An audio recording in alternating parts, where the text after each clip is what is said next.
ইমিগ্রেন্টদের যে কান্ট্রি চলতেছে সেই কান্ট্রিতে যদি ইমিগ্রেশন নিয়ে প্রোটেস্ট হয় তাহলে এটা একটু ন্যাক্কারজনক। Go back to India, cause বাংলাদেশের নাম অনেকে জানেই না। সো এটা সব মূলত ইন্ডিয়ার উপর দিয়ে যায়। অরিজিনাল অজি যারা ওরা এটা চাইতেছে না, বাট কিছু করার নাই, কারণ ওদের হাতেও অপশন নাই। আরে ভাই, তুই যতদিনকে ভিসা পাস নাই এর আগের দিন পর্যন্ত কি তুই এই কথাটা বলতে পারছিলি?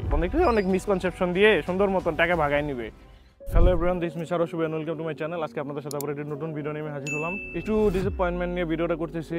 আপনারা হয়তোবা সবাই জানেন যে অলরেডি সব জায়গায় নিউজ ছড়াই গেছে যে উত্তাল Australia. What does it mean? Anti-immigration rallies are taking place in capital cities and regional centres across the country this afternoon.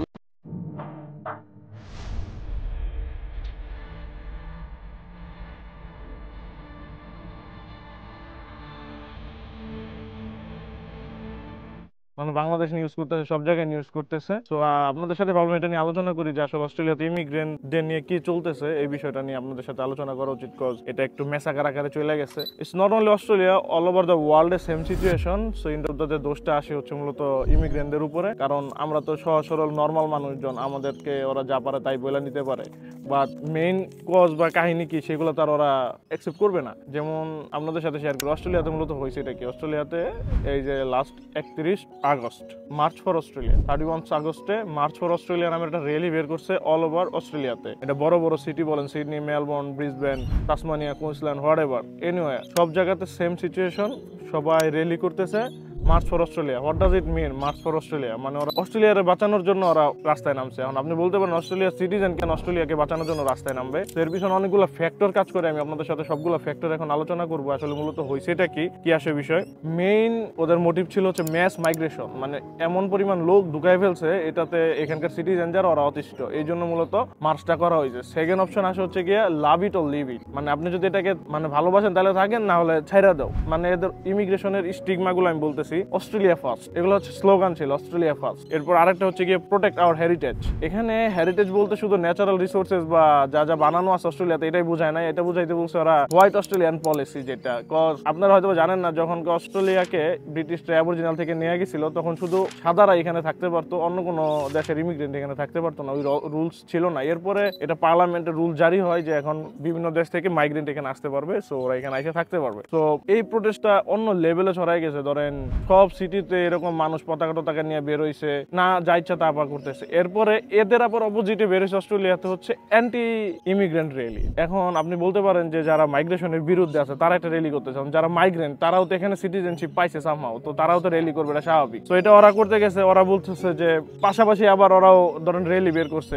এর মধ্যে কি হয়েছে, মেলবোর্নের মধ্যে একটা দাঙ্গা বাইজা গেছে, মনে করেন এক পক্ষ আরেক পক্ষের সাথে মারামারি লেগে গেছে। এর মধ্যে আবার আরেক দল ঢুকে গেছে, সেটার বলা হচ্ছে নিও নাজি। যেমন আপনি হিটলারের কাহিনী তো জানেনই। তো হিটলারেরই কিছু মানুষজন অনুপ্রেরণা মানে ওরা বলতেছে যে ইউরোপিয়ান বাদে যারা আছে সবাই তাদের বাসায় চলে যেতে হবে, এবার চাইনিজ হোক, জার্মানি হোক, হোয়াট এভার। এটা একটা গেল। এরপরে যারা এন্টি ইমিগ্রেশনের বিরুদ্ধে ছিল তাদের কথা হচ্ছে কেন, মানে রেসিজম হচ্ছে, এটা ওদের সাথে রেসিয়াল বিবেচনা করা হচ্ছে বা কি আসে বিষয়গুলা। তো অল ওভার এগুলা নিয়েই প্রোটেস্ট একদম অন্য লেভেলে চলে যায়। তো এটা চলে একদিন ব্যাপী চলে, বাট এখানে যে মেলবোর্নে কিছু মেসাকার হওয়ার কারণে এরপরে এখন আমরা তো কনসার্ন যে আসলে প্রোটেস্ট হচ্ছে ইমিগ্রেন্ট নিয়ে। এখন বাংলাদেশ থেকে স্টুডেন্ট যারা আসতেছে বা গভর্নমেন্টের যে বাজেট ছিল 1,80,000 মানুষজন আনবে, স্টুডেন্ট আনবে, এখন এটার কি সেট আপ হইলো? এরপরে লেবর থেকে, যেহেতু লেবর এখন ক্ষমতায় আছে অস্ট্রেলিয়ান সরকার, সো ওদের থেকে ডিরেক্ট সন্ধ্যার মধ্যে একটা স্টেটমেন্ট দিয়ে দিল যে ফেডারেল এমপি, যে ইমিগ্রেশনের এমপি হচ্ছে টনি বার্গ, আমাদের নিয়ার বাই থাকে। তো ও বলছে অস্ট্রেলিয়াতে কোনো হেড স্পিচের জায়গা নাই, মানে এখানে যেগুলো চলতেছে রেসিজম বা হেডস, এখানে এটা চলবে না।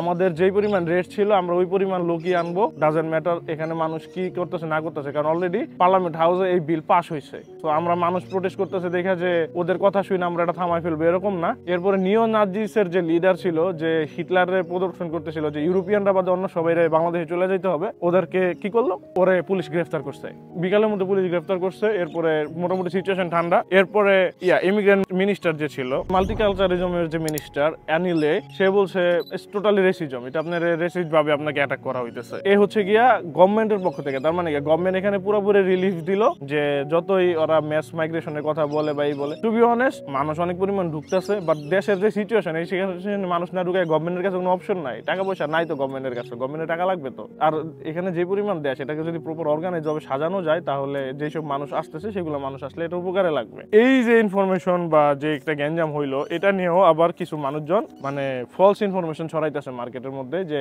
অস্ট্রেলিয়া আর লোক আনতে দিবে না, ওখানে ঝগড়া হচ্ছে, দাঙ্গা হচ্ছে, এই জন্য আর মানুষ আসবে না, এরকম কিছু না। ইভেন দো ভিসা যে রেশিওতে হচ্ছিল সেটার মধ্যে কোনো প্রকার ইম্প্যাক্ট পড়ে নেই এই প্রোটেস্টের জন্য। প্রোটেস্ট হচ্ছে গিয়ে কি, আমি আপনাদের বলি, আমাদের বাংলাদেশের মতো না। বাংলাদেশ যেমন আপনি কারো বিরুদ্ধে একটা কথা বললে আপনি ওই দিন রাতে গুম, বাট অস্ট্রেলিয়াতে এরকম না, সবার একটা হিউম্যান রাইটস আছে, সবার কথা বলার অধিকার আছে। সো যে চাইছে আমি যে কথা বলতে চাই আমি কথা বলবো। সো বিষয়টা হচ্ছে এরকম যে গভর্নমেন্ট এটা দেখার বিষয় না যে ওরা কি বিষয় নিয়ে কথা বলতেছে, গভর্নমেন্টে দেখতেছে যে হচ্ছে প্রোটেস্ট করতে আসছে, প্রোটেস্ট করুক, ডাজেন্ট ম্যাটার, প্রোটেস্ট করা শেষ, ডান। এরপরে সবাই সবার বাসায় চলে গেছে। ইভেন দো অজিরা করছে কি যে ধরেন আপনারা প্রোটেস্ট করতেছে 100%, এখানে কিছু সবাই তো আর একরকম না, অনেকে কলোনাইজারদের বংশধর আছে, ওরা তো প্রপার রেসিস্ট। তো ওরা এখানে প্রোটেস্ট শেষ করে পরে গেল কোথায়, এই যে চাইনিজ শপে গেছে চাইনিজ খাওয়ার জন্য, বাট চাইনিজের বিরুদ্ধে কিন্তু ওরা প্রোটেস্ট করতেছে যে চাইনিজরা কেন এই দেশে আছে বা কি আসে বিষয়। সো আপনি যদি ওভারঅল চিন্তা করতে যান যে একটা দেশ মানে যারা এখানে প্রোটেস্টে গেছে ওরাও কিন্তু ইমিগ্রেন্ট। অস্ট্রেলিয়াতে কোনো প্রকার মানুষ এখানে আপনি বলতে পারবেন না যে আমার এটা নিজের কান্ট্রি। কেমনে? কারণ এখানে হচ্ছে গিয়ে আদিবাসীরা থাকতো অ্যাবরিজিনাল ল্যান্ড অনেক বছর আগে, এখানে ব্রিটিশরা এসে কলোনাইজ করছে, ওদেরকে মারছে, এরপরে নেক্সট জেনারেশন আইতে আইতে হোয়াইট অস্ট্রেলিয়ান হয়েছে। তো এখানে পক্ষান্তরে যখন এটা বলতে গেছে একটা অ্যাবরিজিনাল দ্বারা রিপ্লাই দিছে যে you are also immigrant, so why you are asking to leave the immigrant again. মানে কি যে আমি যদি অ্যাবরিজিনাল হয়ে থাকি তাহলে আমি অস্ট্রেলিয়ান বলতে পারবো, আদারওয়াইজ অন্য কেউ অস্ট্রেলিয়ান বলতে পারবে না। যদিও এটা ওরা পলিসি বের করছে যে আমরা সেটেলার, আমরা এখানে সেটেল করছি এই জন্য আমরা অস্ট্রেলিয়ান, বাট আপনি যদি পক্ষান্তরে চিন্তা করতে যান এখানে সবাই ইমিগ্রেন্ট। হয়তো কারো বাবা আসছে, কারো দাদা আসছে, যেমন আমি আসছি, আমার পরের জেনারেশন যেটা হবে সে নিজের অস্ট্রেলিয়ান দাবি করবে, কারণ আমি তো ইমিগ্রেন্ট ছিলাম, সে তো এখানে বাই বর্ন। তো এরকম সেটআপই হয়েছে। আর এখন আসি যে আমাদের কমিউনিটিতে কোনো ইস্যু হবে কিনা। কমিউনিটির নাম অনেক কারণে খারাপ হয়েছে, এর মেন কারণ হচ্ছে কি আমাদের বাঙালিদের অভ্যাস, মানুষের গোলামি করা বা অনেক কাহিনী আপনি বলতে পারেন, যোগ্যতার অভাব। এখন আপনি বলতে পারেন যে তাহলে আপনি কি অ্যাডভাইস দিতে চান? আমি অ্যাডভাইস দিব এটাই যে যদি আপনি ধরেন মনে হচ্ছে আপনি মাইনরিটি, আমরা আসলেই মাইনরিটি, বাট আপনি ওয়ার্ক প্লেসে আছেন যেখানে আপনাকে উপরে রেসিয়াল ডিসক্রিমিনেশন হচ্ছে, তারপর সাদার আপনার একটা মক করে কথা বলতেছে, আপনার ম্যানেজার আপনার সাথে খারাপ ব্যবহার করতেছে, এখানে মাল্টিপল অপশন আছে। কারণ অস্ট্রেলিয়ার ল করা আছে যে রেসিজমের এখানে কোনো জায়গা নাই। মানে কেউ যদি আপনাকে হেড স্পিচ ছড়ায় আপনার নামে, আপনার রেসিস্ট মানে বিহেভ করে, আপনি এটার বিরুদ্ধে গভর্নমেন্টের কাছে ডিরেক্ট অ্যাপ্লাই করতে পারবেন। গভর্নমেন্ট এটার যথাযথ অ্যান্সার দিবে, ইভেন তো গভর্নমেন্ট এটার অ্যাকশনও নিবে। কজ এখানে সবাই ইমিগ্রেন্ট, মাল্টিকালচারিজমের জায়গা। যদিও সাদারা মেজরিটি আছে, কারণ সাদাদের 2-3টা জেনারেশন এখানে আছে, এই জন্য সাদারা যে আপনি কালো বা ব্রাউন বলে আপনার সাথে একটা খারাপ বিহেভ করবে এটা হইতে পারে না। সো গভর্নমেন্ট এটাকে মানে সাই দেয় না, টু বি অনেস্ট। আর পুলিশও এরকম করে না। এটা আপনার বাঙালি যারা এখানে অস্ট্রেলিয়াতে আসবেন বা আসতেছেন, বলবো যে আপনি হয়তো বা ব্রাউন হইতে পারেন বা আপনার যোগ্যতা একটু কম থাকতে পারে, এই বলে যে আপনার সাথে মানুষ খারাপ ব্যবহার করবে, আপনার সাথে অন্যভাবে কথা বলবে, আপনি এটা হইতে দিয়েন না। কারণ এটা অস্ট্রেলিয়া, এটা বাংলাদেশ না। এখানে আপনি যেটাই বলবেন সেটা রাইটস আছে। আপনার কাজের সমস্যা হয়েছে, আপনি ফেয়ার ট্রেডের কাছে যাইতে পারবেন।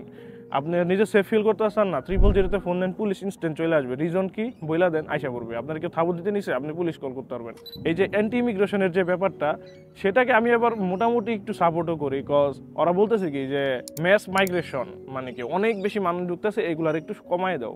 এখন মানুষ বেশি ঢুকলে কি হয় যে যারা লোকাল আছে ওদের জব পাইতে হিমশিম খাওয়া যায়। কারণ হয়তোবা আপনি চিন্তা করে দেখতে পারেন ওদের থেকে আমরা আউটসাইডার যারা আছে আমাদের যোগ্যতা বেশি, হয়তো আমরা ওরকম ইংলিশই স্কিল না, বা আইটি ফিল্ডে ধরেন বা অন্য কোনো সেক্টরে বলেন, যেমন ইন্ডিয়ানরা পুরো আইটি ফিল্ড নিয়ে নিছে, কারণ ওদের যোগ্যতা আছে এই জন্য নিতে পারছে। সো এইসব জিনিসগুলাই হচ্ছে সাদাদের গায়ে বাজে। কারণ ওদের চিন্তা ভাবনা হচ্ছে কি আমরা বাড়ি ঘর করবো বা যেটা করবো, ব্যবসা বাণিজ্যের ওনার থাকবো, ম্যানেজিং পজিশনে থাকবো, আমরা মানুষের দিয়ে জব করামো, আমরা বসে বসে খামো।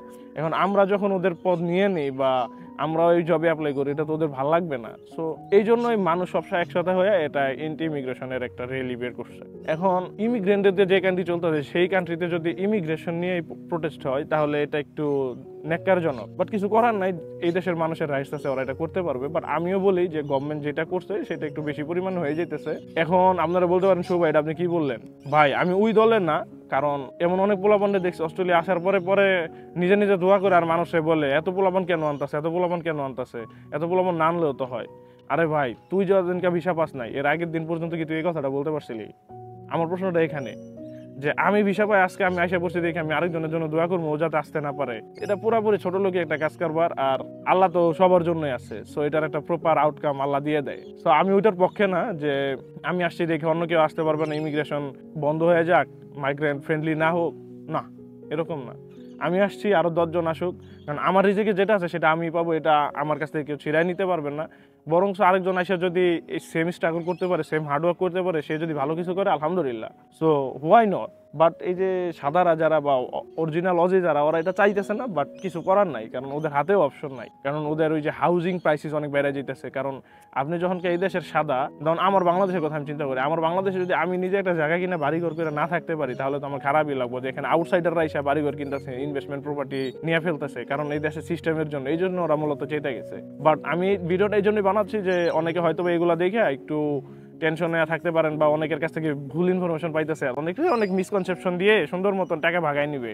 সো এটা নিয়ে চিন্তা করেন না। অস্ট্রেলিয়ান গভর্নমেন্ট যেটা বলছিল যে অনুপাতে লোক আনবে, ইভেন দো অস্ট্রেলিয়ার ইমিগ্রেশনের যে পরিমাণ স্পিড ছিল, স্টুডেন্ট ভিসার যে পরিমাণ টাইম লাগতেছিল, ওরা সব সেমই রাখছে। So just it's a normal protest. হয়তো এই প্রোটেস্ট আরো হইতে পারে, বাট গভর্নমেন্টের জায়গায় ঠিক আছে। গভর্নমেন্ট এই পর্যন্ত কোনো প্রকার রেসপন্স করে নাই ওদের সাপোর্ট হিসেবে, যেহেতু ওরা বলছে যে ইমিগ্রেন্টরা এই না। এর মধ্যে আবার কি অনেক রেসিয়াল ডিসক্রিমিনেশনও করছে, বলছে যে go back to India, cause বাংলাদেশের নাম অনেকে জানেই না। সো এটা সব মূলত ইন্ডিয়ার উপর দিয়ে যায়। সো আমি আপনাদের এটাই বলবো যে যদি অস্ট্রেলিয়াতে আসার প্ল্যান থাকে, এগুলা ভিডিও দেখে বিভ্রান্তি হয় না, আপনার প্রসেসটা আপনি আগাইতে থাকেন। বাংলাদেশে দেখলাম আইএলটিএস নিয়ে একটা কারচুপি হয়েছে, অনেকে ফেক আইএলটিএস দিয়া সেট আপ করছে। আপনার লাইফের একটা জিনিস দরকার, সেটা হচ্ছে কি আপনার ইংলিশটা। আপনি যদি এটাও না শিখে এখানে চলে আসেন, তাহলে আপনি এখানে এসে কি করবেন? মানুষের সামনে তো দাঁড়াইতে পারবেন না। আপনি অস্ট্রেলিয়ার ভিসা পেয়ে গেলেন, বাট আপনি করবেন কি? এই যে দেশ থেকে যে চুরি করে আইএলটিএস দেশটা ভাগতেছে, এদের লাইফটা কি হয় সেটা আমি এখানে ফেস করছি। ধরুন অনেক রেফিউজি আছে এখানে, বাঙালি আছে। সত্যি কথা বলতে মানুষ ওদেরকে মানুষ হিসেবে দান দেয় না। এটা যদি আমার বাঙালি কমিউনিটি হয় তাও বললাম আমি, হয়তো ওরা অনেক টাকা কামাইতেছে, দেশে তো যাইতে পারতেছে না, এক কথা, ফ্যামিলির সাথে দেখা সাক্ষাৎ নাই। তার থেকে বড় কথা হচ্ছে আপনি মানুষ হিসেবে গণ্য হবেন না মানুষের কাছে। বুঝাইতে পারছি? আপনি কিছু যোগ্যতা আপনি ট্রাই করে আসেন। আপনি কপালে থাকলে হইব, না থাকলে না, অ্যাটলিস্ট 5.5 উঠান, অ্যাপ্লাই করেন, ভিসা হইতেও পারে। কেন আপনি টাকা দিয়ে আইএলটিএস চুরি করে দিতে হইব?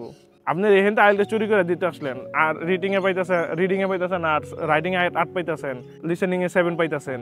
প্রবলেম হয় কই? স্পিকিং এ 3। এখন আপনারা যখন বর্ডার ফোর্স এখানে ঢুকার সময় আপনারা প্রশ্ন করবো যে এটা কি ফিল আপ করছোস কিনা, তখন তো আপনি ওইটার উত্তরই দিতে পারবেন না।